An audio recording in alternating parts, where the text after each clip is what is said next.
tua imensidão e uma voz com sons de glória ecoa em toda a criação, que faz a vida irromper, o esplendor, o invisível faz nascer, e uma voz com sons de glória ecoa em nosso coração. Diante dele nos rendemos, a tudo por ele, tudo por ele, a ele a glória e para sempre. É tudo por ele, tudo por ele.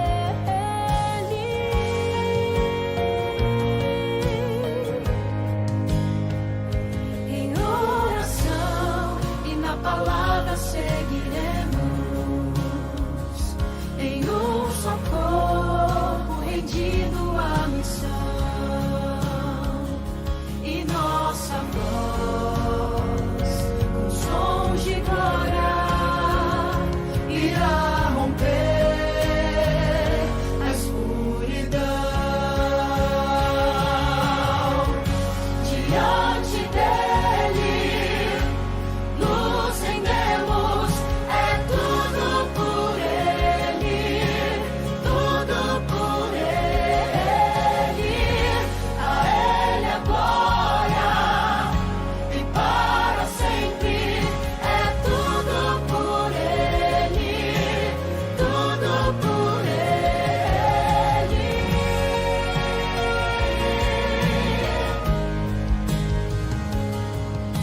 A ele a honra, a glória e o louvor, que o reino seja Uma boa noite a todos os irmãos que estão aqui na igreja, aqueles que estão em casa também, que possam se sentir, não é, na presença de Deus, que nós venhamos a termos aqui um culto agradável, não é?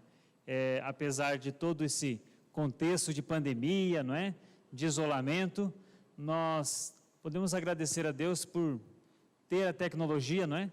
E nós podemos estar também nos beneficiando através do culto online.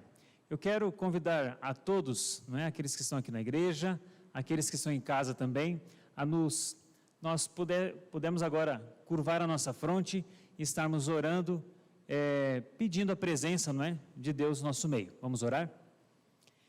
Querido e bondoso Pai, somos imensamente gratos, Senhor Deus, porque ainda temos a oportunidade de estarmos aqui na Tua casa, de louvarmos, engrandecermos o Teu santo e poderoso nome.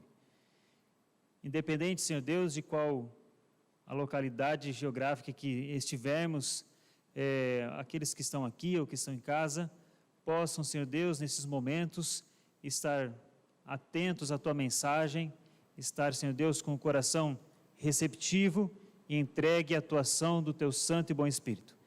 Fique conosco, eu te peço e te agradeço, em nome de Jesus. Amém. Nós iremos agora cantar um hino que tem como título Vaso de Honra e Renova-me. É um medley, não é, já um pouquinho antigo, mas é um hino que apela, não é, a Deus para uma renovação. Eu creio que é o que nós precisamos, não é? Sermos renovados a cada dia. Então, o hino Vaso de Honra e Renova-me. Convidar a todos que possamos estar louvando a Deus nesse momento com esse hino.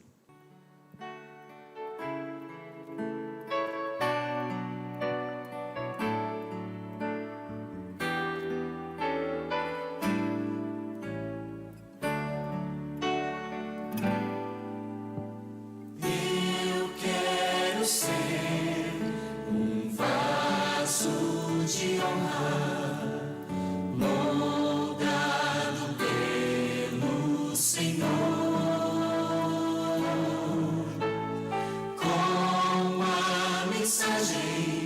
de amor e esperança aos homens por onde for.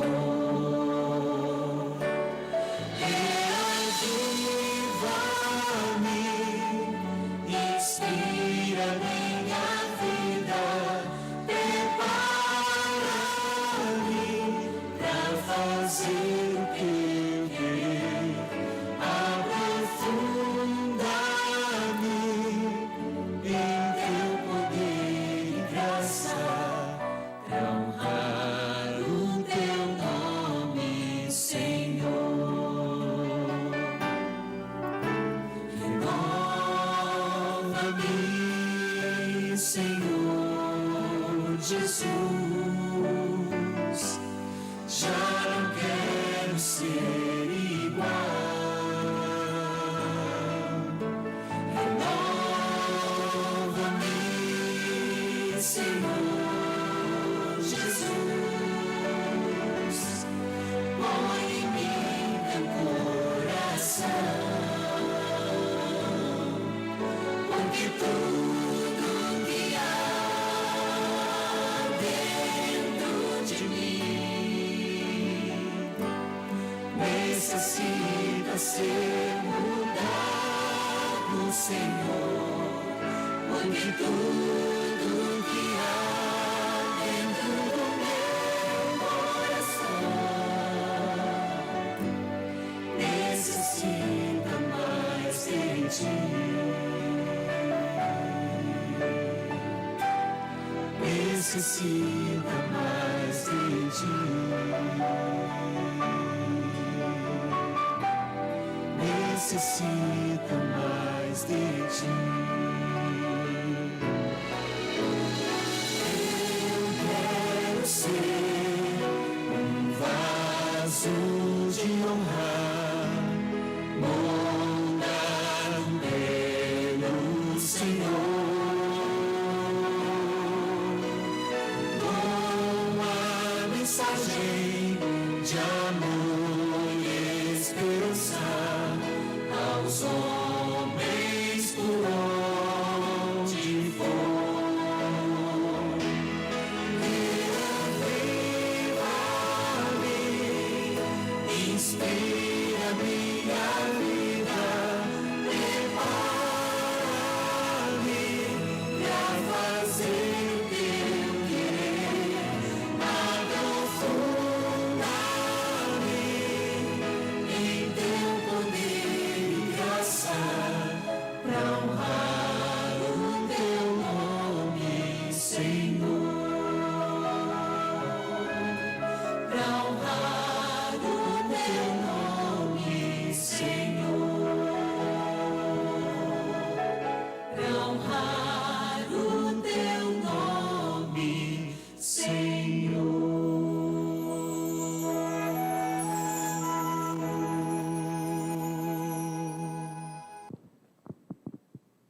Boa noite, meus irmãos. Eu tenho uma alegria muito grande em poder estar aqui hoje, na primeira quarta-feira, depois que houve a necessidade de fecharmos, né, de não abrirmos o templo. Então, hoje nós estamos aqui com alguns irmãos, embora alguns ainda não puderam estar presentes. E a mensagem de hoje tem tudo a ver com essa música, esse hino que nós ouvimos agora. É uma mensagem de esperança para o nosso coração, que tem passado por tanta dificuldade. Talvez nós tenhamos perdido algumas pessoas importantes. E eu acredito que essa mensagem Deus trouxe para o meu coração para compartilhar com vocês, para trazer um pouco de calor, um pouco de força para esse momento que nós estamos enfrentando. Eu vou pedir para vocês abrirem a Bíblia agora, no livro de 1 Coríntios. Nós vamos ler o capítulo 2, o verso 9, que diz assim: Nem olhos viram, nem ouvidos ouviram, nem jamais penetrou em coração humano o que Deus tem preparado para aqueles que o amam. Será que algum dia vocês já pararam para imaginar como que vai ser a nova terra que Jesus está preparando para nós? Ou talvez já tenham sonhado, porque muitas vezes quando nós passamos tempo com Jesus, passamos tempo estudando a sua palavra, com o nosso relacionamento com Jesus, nos traz em sonhos, muitas vezes, aquilo que nós temos como saudade, porque nós sentimos, às vezes, um vazio, e esse vazio é saudade do céu, é saudade de estarmos na presença de Jesus.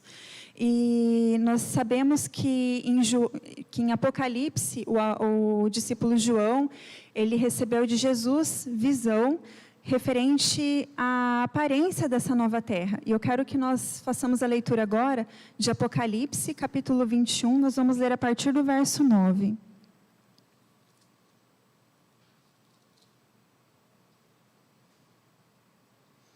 E diz assim: Então veio um dos 7 anjos que tem as 7 taças cheias dos últimos 7 flagelos, e falou comigo dizendo: Vem, mostrar-te-ei a noiva, a esposa do Cordeiro.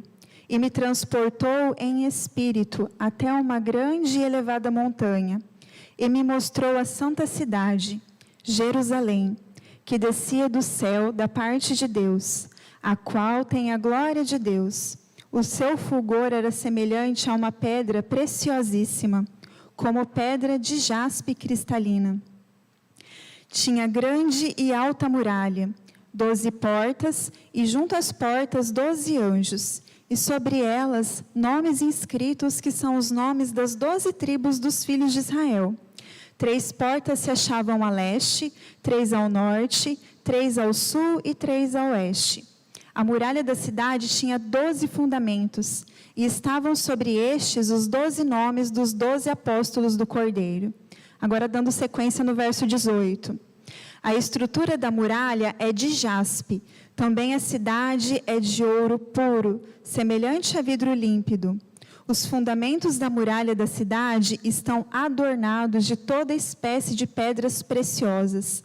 O primeiro fundamento é de jaspe, o segundo de safira, o terceiro de calcedônia, o quarto de esmeralda, o quinto de sardônio, o sexto de sárdio, o sétimo de crisólito, o oitavo de berilo, o nono de topázio, o 10º de crisópraso, o 11º de jacinto e o 12º de ametista.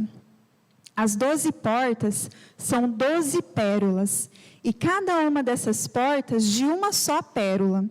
A praça da cidade é de ouro puro, como vidro transparente. Nela não vi santuário, porque o seu santuário é o Senhor, o Deus Todo-Poderoso e o Cordeiro. A cidade não precisa nem de sol nem de lua para lhe darem claridade, pois a glória de Deus a iluminou, e o Cordeiro é a sua lâmpada. As nações andarão mediante a sua luz, e os reis da terra lhe trazem a sua glória. As suas portas nunca, jamais se fecharão de dia, porque nela não haverá noite. E lhe trarão a glória e a honra das nações. Nela nunca jamais penetrará coisa alguma contaminada, nem o que pratica abominação e mentira, mas somente os inscritos no livro da vida do Cordeiro. Então me mostrou o rio da água da vida, brilhante como cristal, que sai do trono de Deus e do Cordeiro. No meio da sua praça, de uma outra margem do rio, está a árvore da vida, que produz 12 frutos, dando o seu fruto de mês em mês. E as folhas da árvore são para a cura dos povos. Nunca mais haverá qualquer maldição nela. Estará o trono de Deus e o do Cordeiro. Os seus servos o servirão. Contemplarão a sua face, e na sua fronte está o seu nome. Então já não haverá noite, nem precisam eles de luz de candeia, nem de luz do sol, porque o Senhor Deus brilhará sobre eles e reinarão pelos séculos dos séculos. Amém. É difícil ler a respeito de como está sendo preparado esse lugar para nós e não sentir uma alegria muito grande. Mas a maior alegria não é só pela beleza de tudo isso que Jesus tem preparado. A maior alegria, acredito que para vocês também, será estar na presença de Jesus, poder conversar pessoalmente. Talvez tem tanta coisa que nós tenhamos vontade de perguntar, de esclarecer, talvez até a respeito da palavra. Às vezes a gente lê uma passagem difícil, o Espírito Santo está aqui para nos guiar, mas muitas vezes nós gostaríamos de ter a oportunidade de conversar diretamente com Jesus. E lá nós teremos essa oportunidade. Imaginem poder ficar na presença de Jesus eternamente. E com relação à beleza do lugar que está sendo preparado, imaginem uma muralha com estrutura de jaspe. Tem pedras preciosas aqui que eu nunca nem ouvi falar, não tenho nem como imaginar como são, de que cor são. E as pérolas, são portas de uma única pérola, não são várias pérolas incrustadas, talvez, num material único, mas é uma única pérola. Imaginem o tamanho dessas portas. É maravilhoso imaginar que Jesus está preparando algo tão incrível. É como se Ele estivesse preparando uma espécie de caixinha de joias para guardar os seus filhos tão amados. E eu quero compartilhar com vocês hoje a respeito de uma visão que a Ellen White recebeu. Aliás, a primeira visão que ela recebeu. E essa visão está registrada no livro Primeiros Escritos. E ela foi conduzida por Jesus nessa visão para a nova cidade. E lá ela pôde ter um vislumbre daquilo que Jesus está preparando. Ela visualizou as casas dos santos, ela visualizou os campos e alguns vales. E é sobre isso que eu quero compartilhar com vocês. Ellen White conta que as casas têm aparência de prata, que elas possuem 4 colunas, e que essas colunas são todas trabalhadas com pérolas, pérolas belíssimas. Ela conta que dentro de cada uma das casas existe uma prateleira de ouro puro, e que ela viu muitos dos santos depositarem sobre essa estante a coroa que eles acabaram de receber do próprio Jesus. Ela conta que há um campo próximo às casas, que é o campo onde os santos irão trabalhar com a terra. Não da forma como nós trabalhamos hoje, porque hoje, no nosso mundo cheio de pecado, a agricultura é difícil. Nós temos dificuldade, nós precisamos de uso de agrotóxico para lidar com os insetos e aquilo que vem, larvas que vêm e destroem aquilo que está sendo plantado. Nós precisamos acabar com as ervas daninhas que vêm e sufocam o que está sendo plantado também. O solo precisa de adubo, precisa de irrigação. Na nova terra isso não será necessário. O trabalho será totalmente diferente do que nós vemos hoje.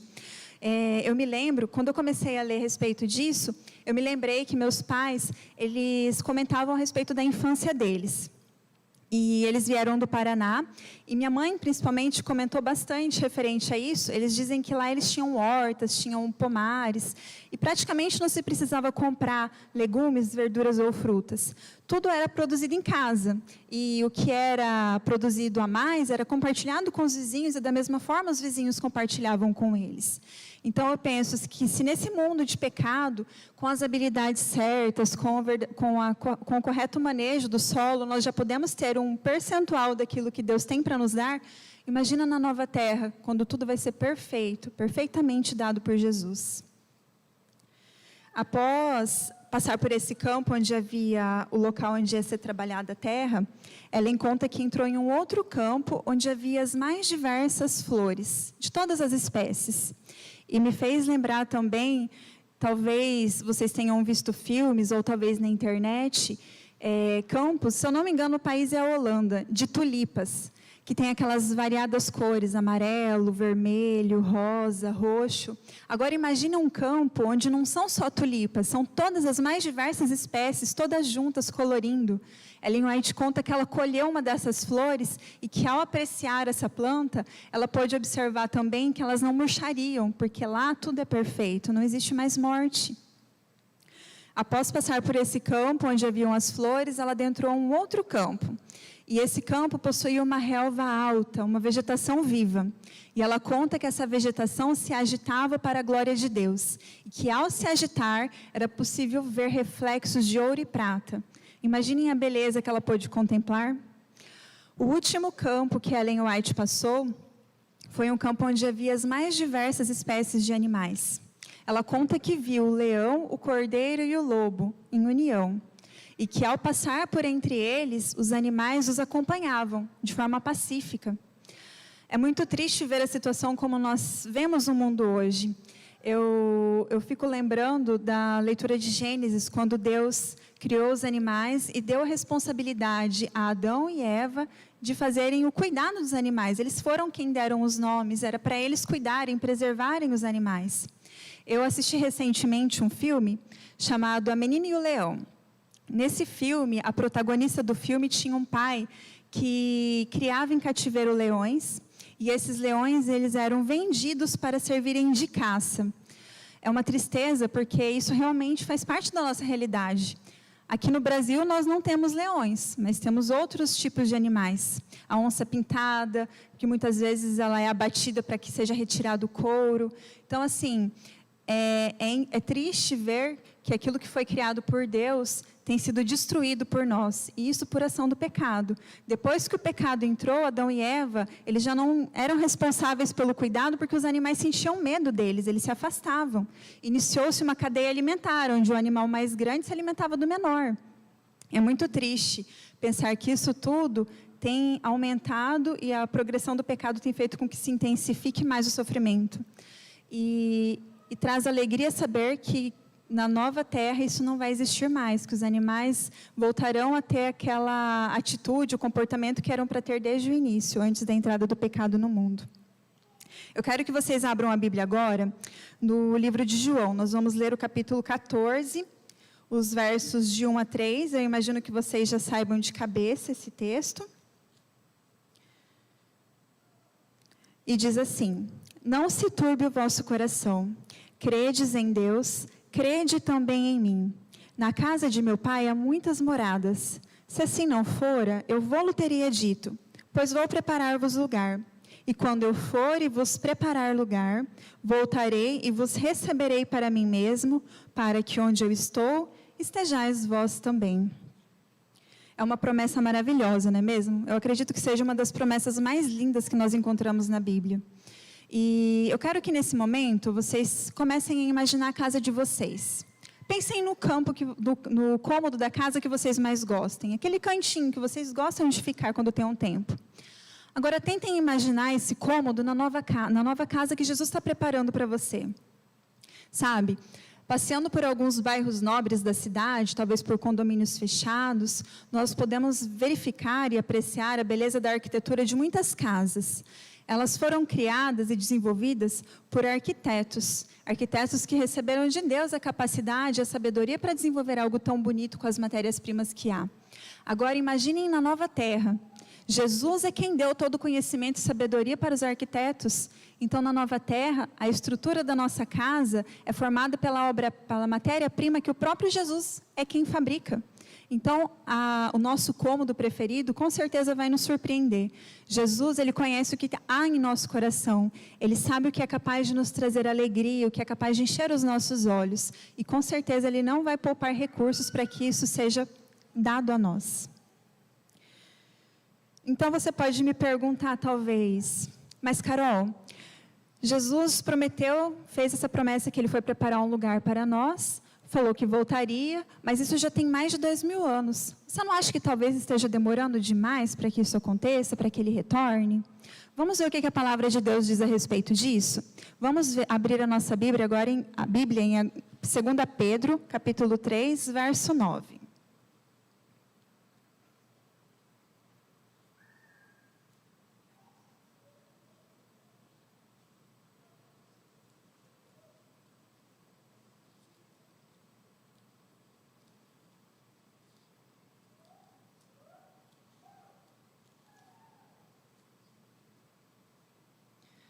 Segunda Pedro, capítulo 3, verso 9, diz assim: não retarda o Senhor a sua promessa, como alguns a julgam demorada. Pelo contrário, Ele é longânimo para convosco, não querendo que nenhum pereça, senão que todos cheguem ao arrependimento. Talvez vocês façam parte de uma geração de talvez 3, 4 gerações dentro da igreja que já estejam aguardando e se preparando para a volta de Jesus. Mas será que alguém de vocês, ou vocês mesmo possam conhecer alguém que já esteja vivo, aguardando Jesus há 2000 anos? Eu creio que não. Sendo muito otimista, dadas as condições que nós vivemos hoje, a situação do mundo em relação ao pecado, o máximo, sendo bastante otimista, é em torno de 100 anos que uma pessoa consegue aguardar por Jesus. Será que 100 anos é um tempo muito longo comparado com a eternidade que nós temos para passar com Jesus? Eu posso afirmar que estou aguardando Jesus há 31 anos, que é a idade que eu tenho hoje. E se eu for considerar o tempo em que eu venho realmente me preparando, nem 31 anos eu posso afirmar que eu estou aguardando. O livro de 2 Pedro diz que Jesus não retarda o seu retorno.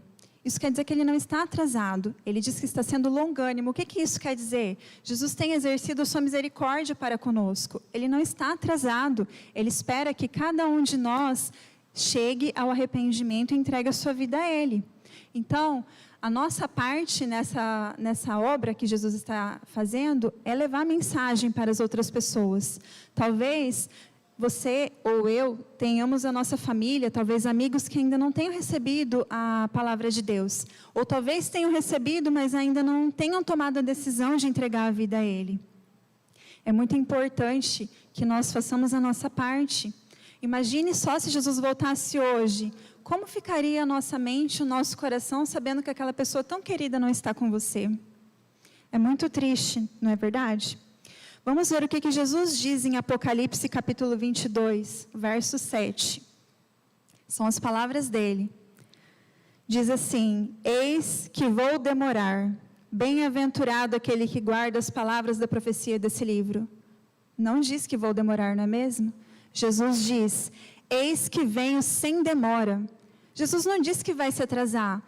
Ele está ansioso para retornar e para nos levar para o lugar que Ele está preparando para nós. Nós é quem não estamos preparados. Será que estamos fazendo a nossa parte? Jesus não deixa dúvida de que Ele está pronto para retornar. Ele está esperando apenas a nossa decisão, talvez a decisão de um amigo, de um familiar. Nós estamos enfrentando uma pandemia nesse momento. Não está escrito que é uma das pragas, porém são um dos sinais que Jesus disse que antecederiam o seu retorno.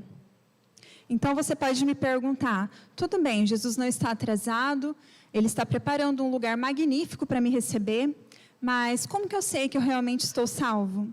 Como que eu sei que uma dessas casas que Ele tem preparado vai ser minha? Vamos abrir a nossa palavra de Deus agora no capítulo 3 de João, o verso 16. É um texto bastante conhecido, acredito que vocês também já conheçam ele de cor. João capítulo 3, o verso 16 diz assim: porque Deus amou o mundo de tal maneira que deu o seu Filho unigênito para todo o que nele crê não pereça, mas tenha a vida eterna. Vocês percebem? Jesus não está exigindo que você faça alguma coisa com obras. Ele está exigindo a sua fé, que você creia nele, creia no que ele fez por você. Ele entregou a vida dele, ele fez tudo que era necessário para que você alcançasse a vida eterna. Você não precisa fazer nada porque ele já fez tudo. Será que você tem se preparado da forma como ele pediu? Será que você já aceitou ele no seu coração? Será que você entendeu o sacrifício que ele fez por você? Vamos ver um outro texto. Virem só a página. João capítulo 5, verso 24. Diz assim: em verdade vos digo, quem ouve a minha palavra e crê naquele que me enviou, tem a vida eterna, não entra em juízo, mas passou da morte para a vida. Eu quero ler para vocês na Nova Versão Internacional.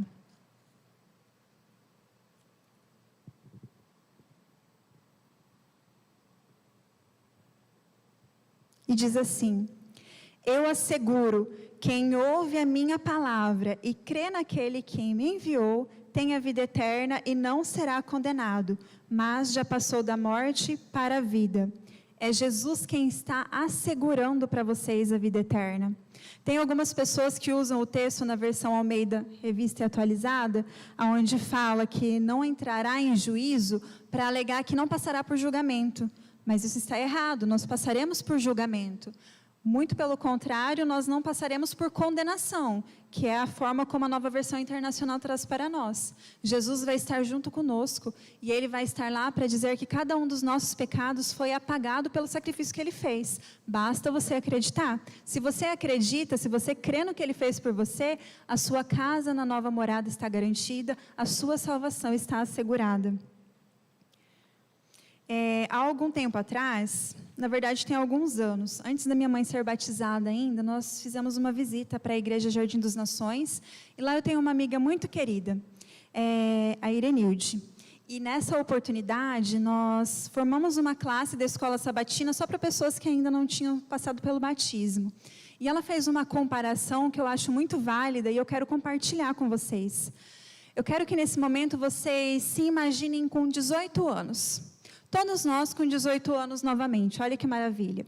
E nós acabamos de tirar nossa habilitação. E de presente nós recebemos um carro. Pensa naquele carro que vocês mais gostam. Aquele que vocês sempre tiveram vontade de ter e talvez não tiveram a oportunidade. É esse carro que vocês receberam. Mas, ao contrário do que nós pensamos em fazer hoje, que é sair e passear com esse carro, vocês decidiram deixar ele guardado. Está dentro da garagem, vocês nem abrem, está cheio de teia de aranha, cheio de poeira. Pois é, esse carro é a salvação. Todos nós recebemos esse presente de Jesus. Mas sabem, irmãos, nem todo mundo faz questão de usar esse presente.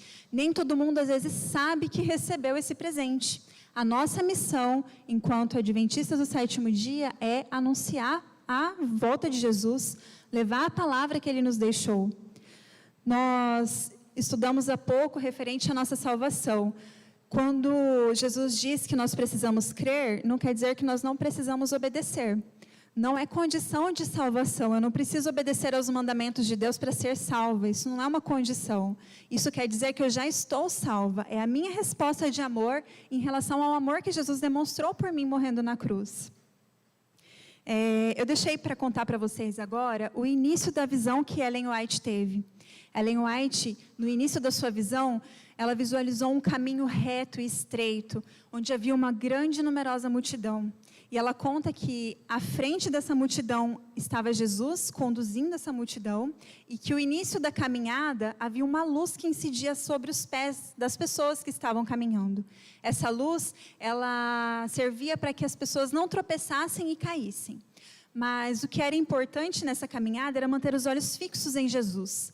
Ela conta que em alguns momentos houve pessoas que se desanimaram por tirar os olhos de Jesus. E que no momento em que elas tiravam os olhos de Jesus, elas começavam a murmurar e reclamar que o caminho estava sendo longo e penoso demais. Então, Jesus erguia seu braço direito glorioso e dele incidia uma luz radiante sobre toda a multidão. E eles se animavam novamente.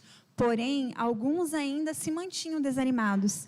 E por conta desse desânimo e por não fixarem os olhos em Jesus, eles começavam a negar que era Jesus quem os conduzia e deixavam de ver a luz. E quando isso acontecia, eles tropeçavam e caíam no mundo tenebroso e ímpio que havia abaixo.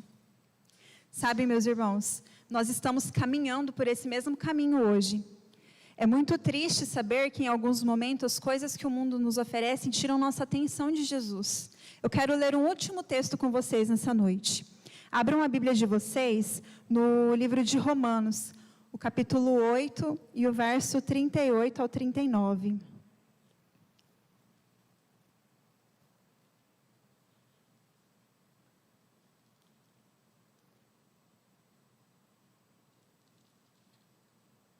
E diz assim: porque eu estou bem certo de que nem a morte, nem a vida, nem os anjos, nem os principados, nem as coisas do presente, nem do porvir, nem os poderes, nem a altura, nem a profundidade, nem qualquer outra criatura poderá separar-nos do amor de Deus que está em Cristo Jesus, nosso Senhor. Vocês percebem? Não há nada, coisa alguma nesse mundo capaz de nos separar do amor de Deus, exceto uma decisão nossa.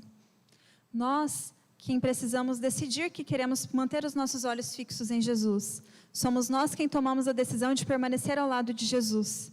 Existem apenas dois lados. Muitas pessoas se negam a acreditar nisso. Existe o lado de Satanás e o lado de Jesus.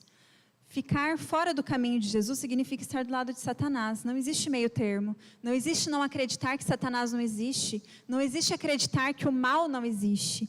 Não existe você focar a sua vida tendo como plano só a sua vontade. A sua vontade sem Jesus é a vontade do inimigo. Infelizmente.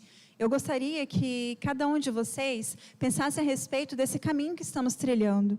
Eu quero que vocês meditem a respeito do caminho que vocês têm trilhado. Será que talvez as coisas que o mundo tem oferecido têm tirado a atenção de vocês, de olhar para Jesus fixamente? Eu oro para que vocês tenham fé e permaneçam com um olhar firme em Jesus. Nós vamos cantar um hino 360, fixa teus olhos no Mestre. E eu quero que durante esse hino, vocês façam uma reflexão de como tem sido a caminhada de vocês. Reflitam se vocês têm conseguido manter os olhos fixos em Jesus. E depois nós iremos orar e pedindo para que Deus nos ajude a fortalecer os nossos olhos para nos mantermos sempre em comunhão com Ele.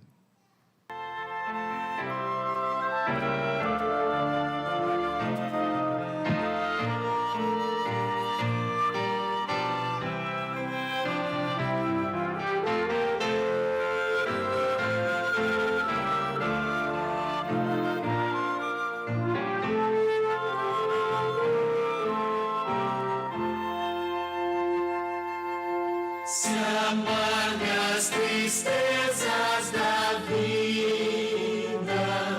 curvarem-te a fronte em dor, vivendo a esperança perdida, caíres nas mãos do temor. Fixa teus olhos no Mestre, confia no bom Salvador, fluirás na luta terrestre, maravilhas do seu doce amor.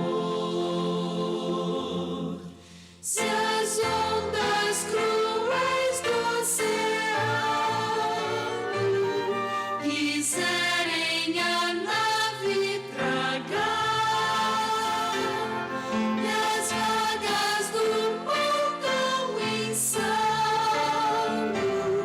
fizerem-te a fé vacilar. Fixa teus olhos no Mestre, confia no bom Salvador, fluirás na luta terrestre, maravilhas do seu doce amor.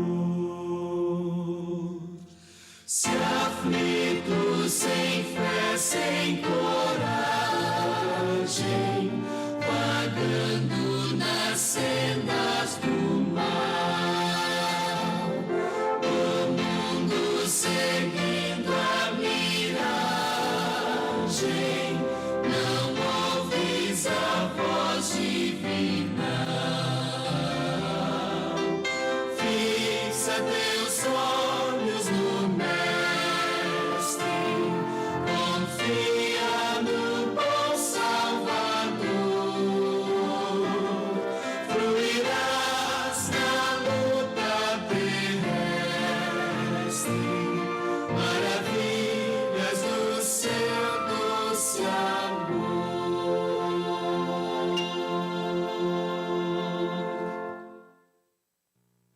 Oremos. Querido e maravilhoso Pai, que habita os mais altos céus, nós te rendemos graças e louvores porque o Senhor é bom e porque a sua misericórdia dura para sempre. Te agradecemos a oportunidade que temos, Senhor, de estar com saúde e podermos estar repartindo a palavra nesse momento. Agradecemos, Senhor, porque nos conduzes em nossos caminhos. Pedimos que nos fortaleça, que nos ajude a manter os nossos olhos fixos em Ti. Que nada nesse mundo seja capaz de nos tirar a alegria de estarmos contigo eternamente. Que o Senhor nos conduza no restante dessa semana, que nos dê um restante de semana abençoado em Tua companhia. Oramos em nome de Jesus. Amém.